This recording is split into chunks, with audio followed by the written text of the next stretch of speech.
The Parable of the Great Illusion. There was a town that lay nestled in a fertile valley. One day, strange lights began appearing in the night sky, dancing and flickering in ways no one could explain. The townspeople were curious at first, then concerned. The mayor gathered the council, and they called upon scientists and scholars to investigate. The experts, unable to discern the origin of the lights, declared them harmless and told the people to go about their lives. "They are merely natural phenomena," they said, "or the work of an advanced intelligence that means us no harm." Yet the lights grew brighter and more frequent until they filled the skies every night. Whispers spread that the lights might be gods, the creators of the valley and its people. A group of influential leaders convened and declared, "These beings have come to unite us. We must prepare ourselves for their rule and follow their wisdom." Many in the town believed and began building monuments to the lights. They abandoned their traditions, leaving their farms untended and their families hungry. So consumed were they by this new devotion. But among them was a farmer named Eli, a man who read the ancient books and prayed often. Eli stood in the town square and warned, "Do you not remember the truth?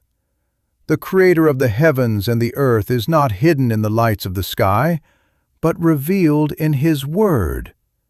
These signs are not from God. They are a deception to lead you astray."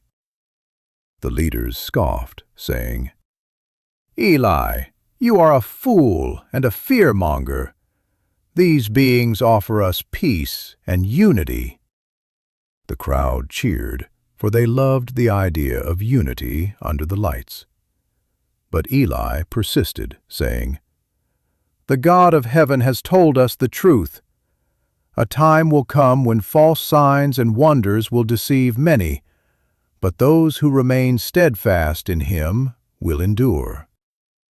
Not long after, the lights began to issue commands, dividing the town into those who obeyed and those who resisted. The leaders declared, "Anyone who refuses to follow the lights must leave the valley." Eli and a small group of faithful families packed their belongings and journeyed to the mountains. Soon after, the lights vanished and the valley fell into chaos. Crops failed, supplies dwindled, and the townspeople, having forgotten how to live as they once did, faced ruin.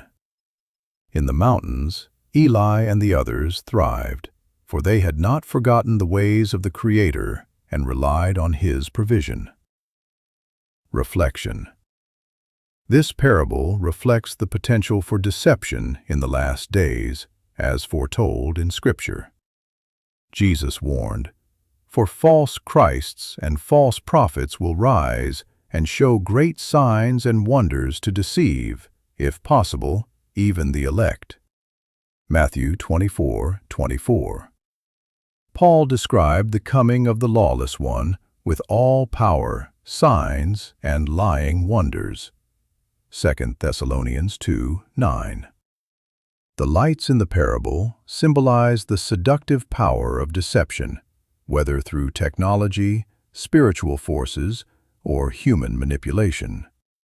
The townspeople represent those who abandon the truth of God for the sake of unity, comfort, or fear of exclusion. Eli's faithfulness mirrors the call for Christians to remain grounded in Scripture and vigilant in prayer. As the world grows increasingly fascinated with supernatural phenomena, believers must discern the truth and trust God's ultimate plan for redemption and judgment, not the schemes of man or the signs of the enemy.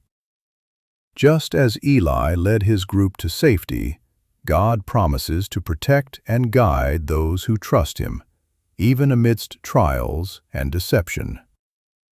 Let us stay rooted in His Word, looking forward not to the false promises of man, but to the return of our true King.